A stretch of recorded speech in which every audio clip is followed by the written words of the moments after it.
You can't pick your parents, okay? But you can take new information and go, you know what? That's good to know. How can I start to work on this? How can I start to improve my life? How can I start to improve how I function by getting this new information? Not just getting upset about it if it is upsetting, because I'm sure some people are going to hear that and go, man, my parents sucked. You know, I mean, yeah, people could definitely be thinking that.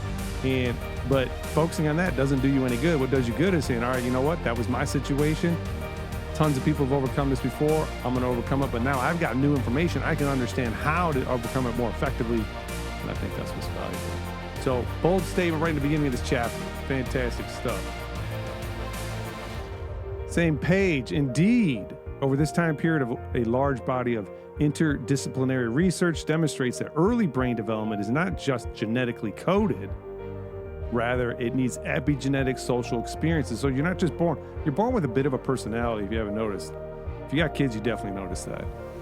But the environment that they're in is going to affect how well they regulate their emotion. And this is what the conclusion is to the whole thing, basically, is that, you know, being quote unquote mentally healthy is being able to regulate your emotion, right? Like not being afraid. You know, if you deal with a lot of anxiety, well, that's stemming from fear, right? So how do you then get better at regulating your own emotion and not being fearful?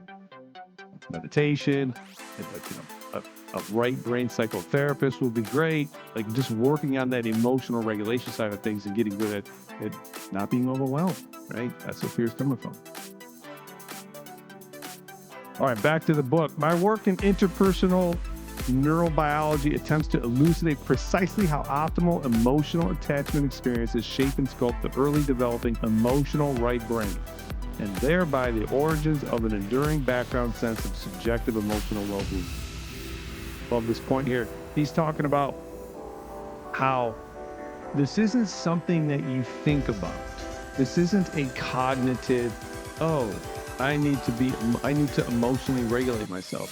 This is something that operates in the background that we can improve upon by getting connected with others who are able to better regulate their emotions, right? And so when you do that, there's something that's going on subconsciously that is it's rewiring how you have how your own background emotional regulation is working.